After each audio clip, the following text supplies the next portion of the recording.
Assalamualaikum warahmatullahi wabarakatuh. Kami dari program studi biologi Fakultas Matematika dan Ilmu Pengetahuan Alam Universitas Andalas akan menjelaskan mengenai uji kognitif WIMES. Uji kognitif WIMES merupakan salah satu bentuk uji kognitif yang digunakan untuk mengukur kemampuan spasial dan short-term memory pada rodensia.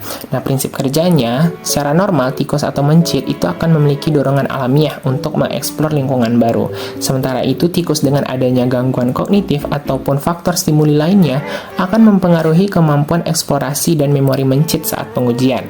Nah, parameter yang diukur saat pengujian ini adalah spontaneous alternation atau pergantian spontan yang menggambarkan tingkat eksplorasi tikus atau mencit. Nah, semakin tinggi tingkat spontaneous alternation, menurut Boone and Simpson tahun 2012 ini akan menunjukkan kognitif tikus atau mencit dianggap baik atau bagus. Lalu prosedur kerja untuk sesi pertama itu dilakukan pembiasaan selama 15 menit. Nah, tikus atau mencit ini akan dibiasakan ke dalam WIMES dengan lengan C atau lengan novel ditutup aksesnya seperti gambar pada dalam kondisi puasa. Lalu saat pertama kali habituasi, tikus atau mencit itu akan dimulai diletakkan dari lengan A dan dibiarkan mengeksplor selama 15 menit dalam kondisi tenang, agak gelap dan tanpa gangguan. Lalu setelah diistirahatkan selama 30 menit akan dilanjutkan dengan tes yang sebenarnya selama 15 menit, namun dengan kondisi lengan C yang telah terbuka. Pengujian ini dilakukan juga dalam kondisi yang tenang, agak gelap dan diusahakan dalam malam hari karena tikus atau mencit merupakan hewan nokturnal dengan tanpa ada gangguan. Lalu setelah semuanya selesai, kita akan menghitung spontaneous alternation-nya. Untuk rumus spontaneous alternation itu adalah jumlah sequence per jumlah entry dikurang 2 kali 100%. Nah, labirin WIMES ini berbentuk Y dengan warna hitam atau gelap, masing-masing panjangnya 15 inci, lebar 3,5 inci, dan tinggi 3 inci. Ini dari Ghaffari Moghadam et al. 2022.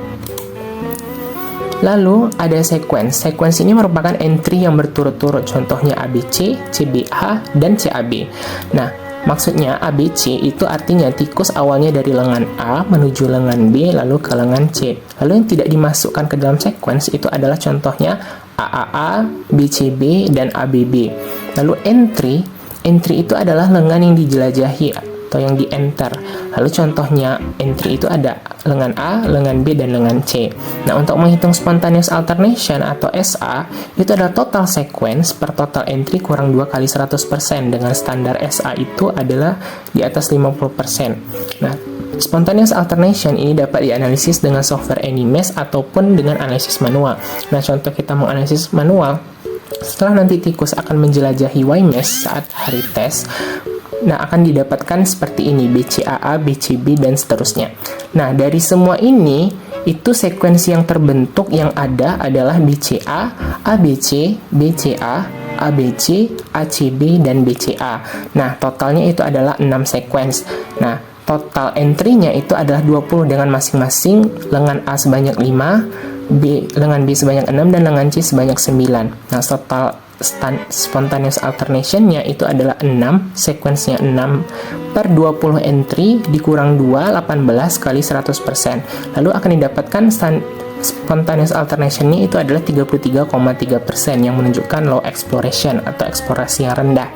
Lalu meskipun entry-nya di sini ke lengan C sebanyak 9 kali, namun ini belum mencukupi dari 60-70% standar oleh Boone and Simpson tahun 2012. Jadi tikus itu dikatakan memiliki kemampuan memori yang baik jika menghabiskan di lengan C atau lengan novel itu sebanyak 60-70%. Nah, di sini lengan tikusnya baru mengeksplor lengan C hanya 45%. Nah, sehingga ini menunjukkan short term memory yang buruk. Lalu selanjutnya penting apakah boleh lengan novel ini diberi makanan di ujungnya sebagai pendorong untuk tikus atau mencit untuk menjelajah? Bisa saja, karena beberapa penelitian memang menggunakan makanan sebagai umpan. Namun ini akan menjadi faktor pendorong lain karena ada faktor baru di sini, yaitu faktor stimuli bau dari makanan. Nah, tentunya dorongan ini bukan dari dorongan alamiah lagi, namun juga dorongan untuk mencari makanan atau foraging. Nah, ini akan menyebabkan adanya bias data. Lalu penting juga untuk membersihkan WIMES setiap pengujian per tikus dengan alkohol agar bau urin dan feses tidak tertinggal saat tes sebelumnya, sehingga tidak mempengaruhi tikus berikutnya yang menandai bau urin dan feses tadi sebagai petunjuk atau jejak. Dan berikut adalah videonya.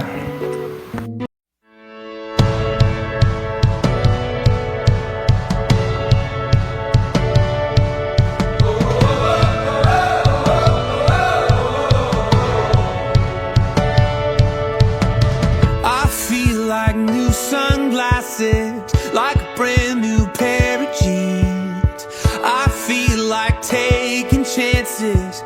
I feel a lot like 17.